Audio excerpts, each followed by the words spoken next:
Welcome back to Community of Poets. I'm Anthony Sovak, and today I'm here with Reed Dickson, who is an educator, writer, and musician who teaches part-time for Pima Community College and facilitates community workshops in creative writing.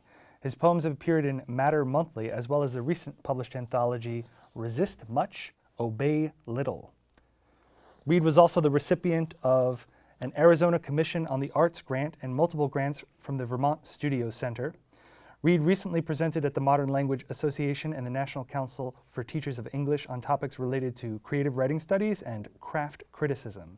He completed his MFA through Antioch University. Welcome, Reed. Thanks, it's good to be here.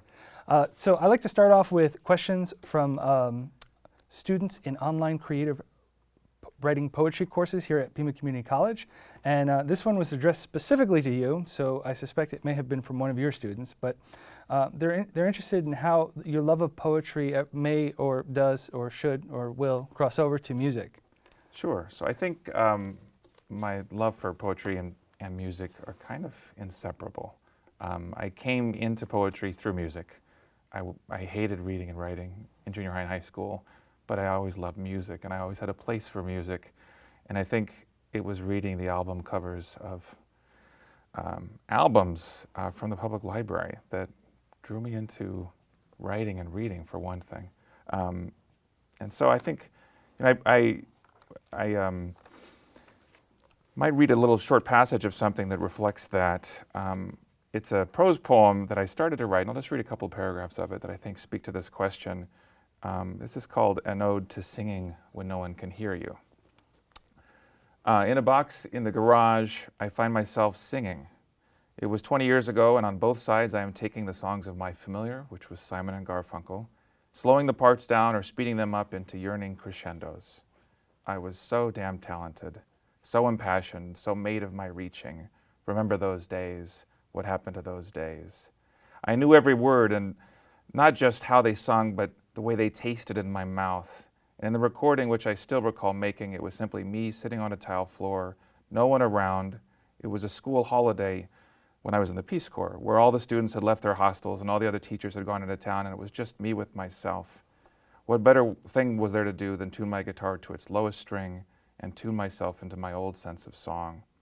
I remember the red record button on my handheld tape recorder, flipping out double A's and putting in fresh ones. I remember unfolding this paper accordion of liner notes and slowly reading aloud all that surely I already knew by heart, every curve, every cushion of consonants, and that leaping out into silvery song. In other words, music is what brought me to poetry. And for me, music is poetry. Whether it's good poetry or bad, it's all poetry. Do you, I like how I remember these very specific things in that red button on the cassette recorder. I think everyone of a certain generation remembers that. That's right. Do you remember sticking a pencil through a tape? I do, all the time. But you also say, singing when no one's looking, and I think that this kind of speaks to our next question, which is, do you ever feel as if you couldn't share your writings or feel as if you had to write a certain way to make someone other than yourself happy? A teacher, a friend, a relative, a sort of self-censorship question, or not even just a self-censorship question, but also the putting yourself out there. How do you put yourself out there? Yeah. I think, absolutely. I think there's a lot of writing that we do that doesn't need to consider an audience. Just to get words on the page, sometimes we have to let the words flow. Just like I might if I'm sitting at the piano, I might get into a good rhythm and like the sound of something that I'm playing, and then let myself sing whatever comes. And writing is for me the same way. But if there's somebody else around me, I sometimes freeze up. That said, I get to the point where I start to envision someone else reading it that I want to read this, just like you would a letter. And as I revise, that's the point in which I start thinking about audience. But there are some poems that I've written that are simply, I think, for myself, that I don't want to publish, but I need to experience as a writer. Does that make sense? Yeah. I know that when I was writing or as I'm writing my novel, I don't share that with everyone. Sometimes feedback can stifle us. Sometimes feedback can lift us. So we have specific readers we seek out that we know are going to give us the feedback we need to stay with it. Mm-hmm. But I don't think we should feel any obligation to always be concerned. Your question, I'm kind of digressing a little bit. Your question was, do we ever get pushed to, get anxious about who we're. Yeah, and I'm specifically thinking here, with our students in our especially online poetry classes, I mean, it's one thing to say, well, you don't need to share. I mean, you could be Emily Dickinson, put all your poems in a sock drawer and never share them with anyone. But on the other hand, you're in an online poetry workshop. So, the whole idea is that you are, generating content and you are sharing it. And I feel like, I listen to my students read their poems and they're all very brave for doing so. Absolutely. And some of the bravest tell us about how they're afraid to, right. And they vocalize that fear that, even I, and I'm sure every other poet feels when they're, getting onto a stage in front of a room full of people.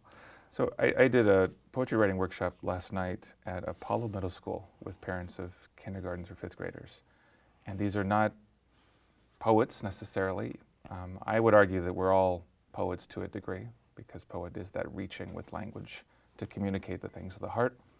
But in one of my surveys, the feedback, I was really pleased to see one student said that what was important that she learned is about having no omission and writing all that we desire about on that piece of paper.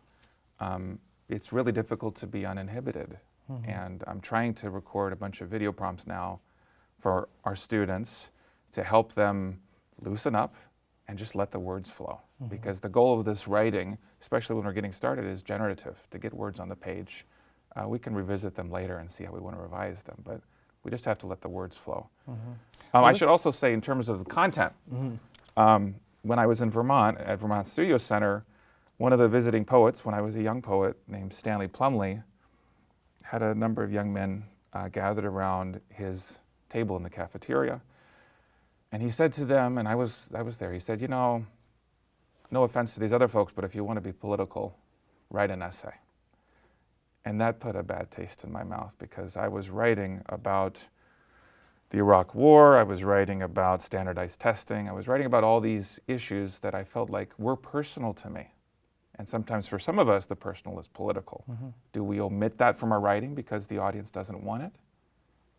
We know from anthologies like these that there is a space for writing that engages in our current moment. I'll read an example from here, which is a poem that is probably similar to the style of my novel. The narrator's voice in my novel is super rhymey, but I trust it. That's the way it came out. And part of me wants to censor that, but part of me wants to just go with that flow, right? You get into the zone. So this is a poem called What Just Happened, and it has a strange visual shape. If you can see this, I wanted to play with the visual shape on the page because we can. I normally don't, but with this poem in particular, I really wanted to stretch the language visually. So this is called What Just Happened. In the left margin it says, the one thing I came here to say was, I don't know. It's been a long day. And then the language that wraps around it says, it's like imagining the square root of -1 and giving it a name. It's like it's a game, like shame, like blame and flames, like tortured and maimed. Toss up any word and all roads lead back to how I can't quite say what a despot is. It's all an abstraction. The great American fill in the blank, embarrassment, reality check, wake-up call, rallying call, time to stop coasting, time for action, for sense of urgency, even in poetry? Yes, especially there. The one thing I came here to say was, I don't know, it's been a long day. So there's the poem. I just let it happen. And I don't think it's necessarily easy to know who our audience is or what we need to say, but when I'm sitting at the piano, the same feeling happens. I trust it when it sounds good to my ears, Yeah, so I think, sometimes we all have that inner hater in our head, right? That tells us, we're not good enough and we shouldn't even try, right? And I think that, in quoting from my dissertation from the rest of my life, Robert Frost, he's talked about this some, that you have to have that faith, that you're going to work through it, but it's really a belief in yourself, Absolutely. right? But to sort of address just one more of these fears from our students in that internal hater that will hate. I have an unrealistic fear, and I like how the student knows that it's an unrealistic fear. of unknowingly plagiarizing another poet's work. Do you have the same fear? If so, how do you navigate that or overcome it? I think it's inevitable. A lot of our stories are accumulations of other people's stories. A lot of our joy and our love is an echo of things that we don't necessarily remember hearing. When I do notice it happening, I try to claim it overtly. I brought along one poem, which I could read, which is I realized that it was more E.E. Cummings' voice than my voice. We think about, well, what is the writer's voice? But as I explore my own writing, I enjoy, just like when I'm singing, when I started singing, I sang like James Taylor. Then I shifted a little bit. I could pull off an Eddie Vedder kind of sound. Then I shifted more to wanting to be more like Bruce Springsteen. And I threw all these voices together. And when I sit at the piano, I'm playing Nina Simone kinds of song, which whatever the energy is, I just fall into it. But sometimes I hear what makes my voice distinct in the midst of all that. And I trust it, but I still try to acknowledge the connection between what I hear. So this is after E.E. Cummings, a short piece called Somehow Amidst the Lush Bursting Middle Dark Thick Curls of Every Last Thing. And takes over, becomes the refrain, declares itself king, and proclaims itself so. And before, and after. The alpha and omega of dear everything, and in between, yes, the bountiful blue, green, purple, brown, dandelion, blood red rose world, and all that we taste, touch, smell, love, behold, yes, and become, all that we dwell upon and can dwell within, yes. Amidst all this, all smushes the all of between into an absence, a daydream to most likely forget, and at times there's so unmuch and no between, and, the day and night become mere punctuation. And brackets, you persist, my love. Between brackets, all arid ands, despite the brackets unrain. And if deep in the winter of your belief there is always, yes, spring, if day upon days is but mere dormancy, as though you always have sensed how between every brackets and a dry desert air bespeaks of strong brackets rain. Perhaps you already sense how in between ands, brackets, day bespeaks the unbrackets of yes, tomorrow. Is that me?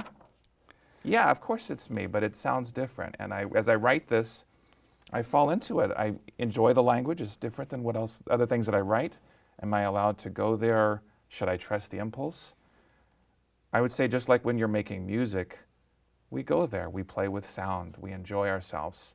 And if we get too caught up with identity of who we are, we forget that every poet goes through phases in their lives and their poetry changes over time, and we should just trust the experience. Yeah, you don't want to silence your own voice for fear of stifling out the voices that inspired you to sing in the first place. There we go. Right? I like that. So I'm afraid we're almost out of time, Reed. Thanks. I regret that we don't have time to hear you sing like Eddie Vedder because I want to hear that. Sure. But anyway, thank you so much for joining us, and we'll see you next time.